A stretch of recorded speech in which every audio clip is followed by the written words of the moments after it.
तो दोस्तों आज हम पढ़ने जा रहे हैं अनुक्रमों का अभिसरण।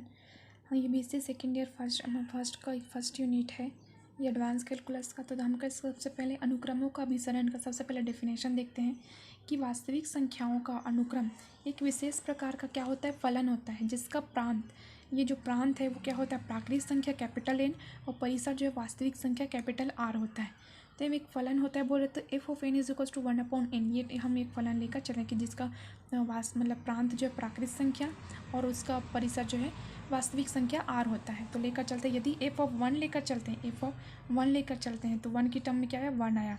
एफ ऑफ 2 लेकर चलते हैं तो क्या है, 1/2। एफ ऑफ 3 लेकर चलते हैं तो क्या है, 1/3। और एफ ऑफ n लेकर चलते हैं 1/n। ये हमारा एक सीक्वेंस क्या कहलाता है, अनुक्रम, अभिसारी अनुक्रम कहलाता है। उसके बाद देखते हैं हम सिंबॉलिक फॉर्म में इसको एस से ऐसे कर्ली ब्रेसेस के अंदर एन से हम इसको डिफाइन करते हैं। N curly braces N is equals to 1 to ∞ तक जाता है ये, और N is equals to 1/n। ये एस तो क्या हो जाएगा, S is equals to curly braces 1/2 1/3 so 1/n जो हमने अभी ज्ञात किया। अब F N is equals to एक और सीक्वेंस के एग्जांपल से हम इसको देख लेते हैं। एग्जांपल 2, एफ फलन के रूप में S N is equals to n+1/n लेकर चलते हैं तो क्या आएगा हमारे पास, यदि हम 1 2 3 एक प्राकृत संख्या लेकर चल रहे हैं तो इधर इस फॉर्म में है, तो इस फॉर्म में यदि एफ ऑफ 1 रखते हैं तो 1+1/1 इज इक्वल्स टू 2 आया। अब 2 रखते हैं तो 2+1/2 इज इक्वल्स टू 3/2 आया। अब 3 रखते हैं, यहाँ पे 3 रखते हैं n की जगह, तो 3+1/3 इज इक्वल्स टू 4/3। अब परिबद्ध अनुक्रम, बॉन्डेड सीक्वेंस।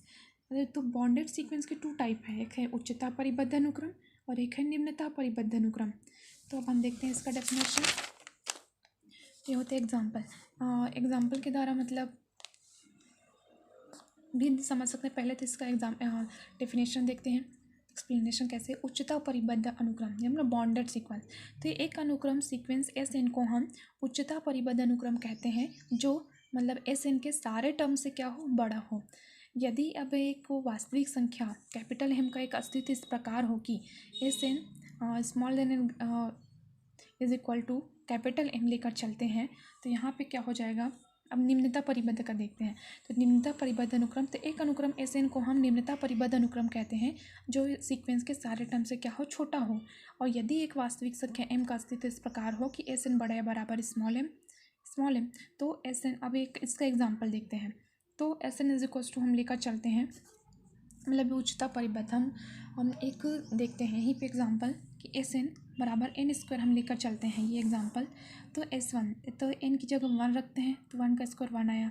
2 रखते हैं तो 2 का स्क्वायर 4 आया। 3 रखते हैं तो 3 का स्क्वायर 9 आया। मतलब सबसे छोटा क्या है, 1। तो यह एस एन सब greater than is equals to 1, मतलब स्मॉल। ये हमारा निम्नता परिबद्ध का एक एग्जाम्पल हुआ। देन उच्चता परिबद्ध का एक एग्जाम्पल देखते हैं। S N is equals to 1+1/n लेकर चलते हैं तो n की जगह पहले 1 रखते हैं तो 1+1/1 इज इक्वल्स टू 2 आया। और S2 इज इक्वल्स टू 1+12 मतलब 1/2 आया, तो मतलब 2 रख रहे हैं तो 3/2 आया।